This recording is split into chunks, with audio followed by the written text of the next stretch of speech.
The reason why I wanted to see it was the overruns of the expenses, wanted to figure out why. Yeah. So we're taking a look, and it looks like it's about 3.1 billion. It went up a little bit, or a lot. So the 2.7 is now 3.1. I'm not aware of that. Yeah, it just came out. Yeah, I haven't heard that from anybody at the Fed. Yeah, it just came out. Our notes had it about 3.1. Nous sommes fiers de vous présenter nos partenaires officiels et nos solutions technologiques de référence. Chers internautes, passionnés de technologie, entrepreneurs et bâtisseurs du futur. 2 applications 100% conçues et développées par Cedrosage Ltd sont désormais à votre service. Cedrosage Ltd, votre accélérateur de digitalisation. Optimisez votre activité, structurez votre présence en ligne et passez à la vitesse supérieure. Que vous soyez entrepreneur, PME ou porteur d'un projet innovant, cette application vous permet d'accéder à des formations exclusives, des outils numériques stratégiques et un accompagnement pour booster votre chiffre d'affaires tout en vous ouvrant aux marchés internationaux. Cedrosage Bitcoin, la plateforme éducative ultime pour comprendre, maîtriser et intégrer le Bitcoin dans vos activités économiques. Pensez pour les novices comme pour les curieux avancés, elle vous guide pas à pas dans le monde des crypto-monnaies, tout en vous outillant pour gagner en autonomie financière à l'ère du numérique. Et ce n'est pas tout. Nous sommes fiers d'annoncer notre partenariat stratégique avec 2 leaders mondiaux de l'écosystème crypto, Now Payments et Change NOW. Pourquoi ce partenariat est-il crucial pour vous?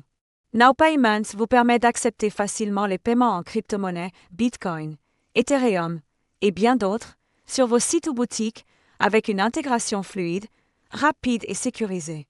Plus besoin d'être développeur ou expert, la solution est pensée pour tous. Change NOW, c'est l'outil parfait pour échanger vos crypto-monnaies en quelques secondes, sans inscription, ni limite.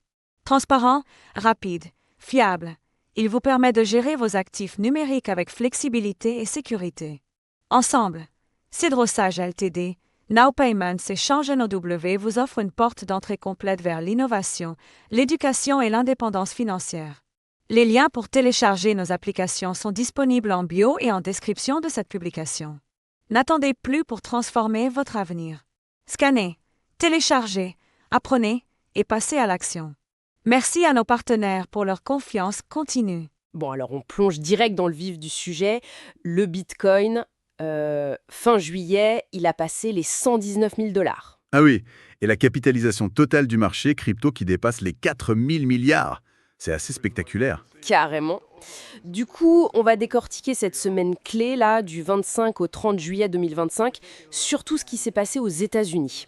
On se base sur un rapport assez détaillé qui vient de sortir. L'idée, c'est de comprendre d'où vient cette flambée et aussi les grosses nouvelles réglementaires là-bas. Et c'est ça qui est fascinant, je trouve. C'est cette connexion entre la dynamique du marché et les décisions politiques, les nouvelles lois. Tout à fait. On voit bien comment les deux s'influencent mutuellement en ce moment, surtout aux US. Commençons par le marché alors. Ce Bitcoin a plus de 119 000. Comment on explique ça? Il y a plusieurs facteurs. Déjà, les ETF Bitcoin au comptant. Ça continue d'attirer énormément d'argent. Ah oui, les chiffres sont impressionnants. Plus de 25 milliards de dollars, rien qu'au 3e trimestre. BlackRock, Fidélité. C'est ça. Et un autre truc important, les réserves de Bitcoin sur les plateformes d'échange. Elles sont hyper basses. Au plus bas depuis 2017, j'ai lu. Exactement. Ça montre que les gens gardent leur Bitcoin pour le long terme, le fameux sentiment hodl. Il faut ajouter le hash rate qui bat des records. Le réseau est super solide, les mineurs sont confiants. C'est vrai, c'est un signe fort. Et puis il y a cette histoire un peu folle de pari sur un Bitcoin à 200 000 d'ici la fin de l'année. Oui, bon, ça c'est plus anecdotique. Mais ça montre l'ambiance. Et les altcoins, rapidement. Ethereum a eu ses ETF approuvés aussi, non? Oui, et ça a bien marché. 1,8 milliard d'entrées en une semaine, pile pour leur 10e anniversaire. Et puis Solana. Solana, oui, qui continue de surprendre. Il dépasse Ethereum en volume sur les échanges décentralisés, les DEX. Tout à fait. Et l'idée d'un ETF Solana au comptant, elle fait son chemin. D'accord. Et tu disais que la clarification réglementaire aidait aussi d'autres cryptos, genre XRP, Doge. Oui, indirectement. Même s'ils ont eu des petites baisses, le fait que le cadre devienne plus clair, ça rassure un peu globalement. Et ça nous amène justement aux lois américaines. Ah oui, la fameuse semaine crypto à la Chambre des représentants, ça a été dense. Très dense. 3 lois importantes à retenir.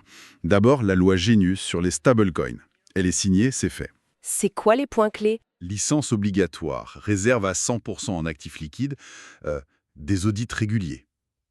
Et point crucial, pas d'émission directe par les big tech. D'accord, ça c'est clair. Ensuite, Ensuite, la loi Clarity, votée à la Chambre. Là, le but, c'est de clarifier qui de la SEC ou de la CFTC est responsable de quoi, et de définir ce que c'est qu'une commodité numérique. et la troisième? Une loi anti-CBDC, aussi votée à la Chambre. En gros, ça dit que la Réserve fédérale ne peut pas lancer de dollars numériques sans l'accord du Congrès. Ok, donc une grosse tentative de structurer tout ça. Exactement. C'est un effort majeur pour encadrer le marché et positionner les États-Unis comme un leader. Et les régulateurs eux-mêmes, ils bougent aussi. La SEC, par exemple. Oui, la SEC a approuvé les créations et rachats en nature pour les ETP crypto. C'est technique, mais ça devrait rendre ces produits plus efficaces, moins chers. D'accord. Et la CFTC? La CFTC, elle, voit ça d'un bon œil. Elle pense que cette législation peut aider à faire des USA une capitale crypto, pour reprendre leur expression. Même la Maison-Blanche s'en mêle? Oui, avec des recommandations pour clarifier la supervision, donner plus de poids à la CFTC pour le marché spot, non sécurité, et pour une fiscalité adaptée aux actifs numériques. Tout ça semble ouvrir la voie à plus d'adoption par les institutionnels, non? Carrément.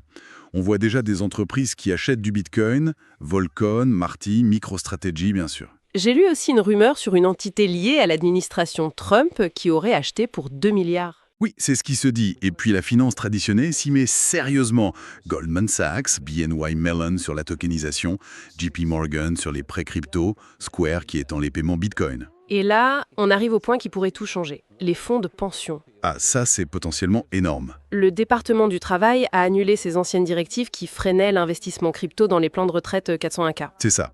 Retour à la neutralité de la classe d'actifs. En clair, ça veut dire que les gestionnaires de ces énormes fonds de pension peuvent maintenant beaucoup plus facilement envisager d'allouer une partie au Bitcoin. C'est vrai que ça ouvre des perspectives. On parle même d'une réserve stratégique de Bitcoin pour les États-Unis. Oui, l'idée circule de plus en plus. Il y a eu un décret de Trump pour étudier sa création. Donc si on résume tout ça, Si on prend un peu de hauteur, on voit une accélération de la maturation du marché crypto aux US.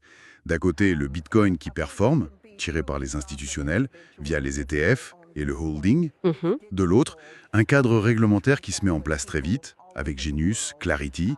Tout ça favorise l'adoption par les entreprises et potentiellement donc les fonds de pension. et pour la suite, qu'est-ce qu'il faut surveiller dans les prochains jours? Alors, classiquement, la décision du FOMC, de la Fed, sur les taux d'intérêt. Les chiffres économiques américains aussi. Et bien sûr, voir comment la loi Clarity avance au Sénat. D'accord. Et ça soulève une question de fond, je trouve. Maintenant que les États-Unis semblent mettre en place un cadre plus clair, qu'ils encouragent l'investissement institutionnel, même pour la retraite, est-ce qu'on va voir une adoption par le grand public s'accélérer beaucoup plus vite que prévu? Ah, bonne question. Est-ce que ça va changer notre rapport à l'épargne, à l'investissement? Ou alors est-ce que la complexité, la volatilité, tout ça va rester des freins importants pour une adoption vraiment massive? C'est une excellente question pour terminer. Ça laisse matière à réflexion.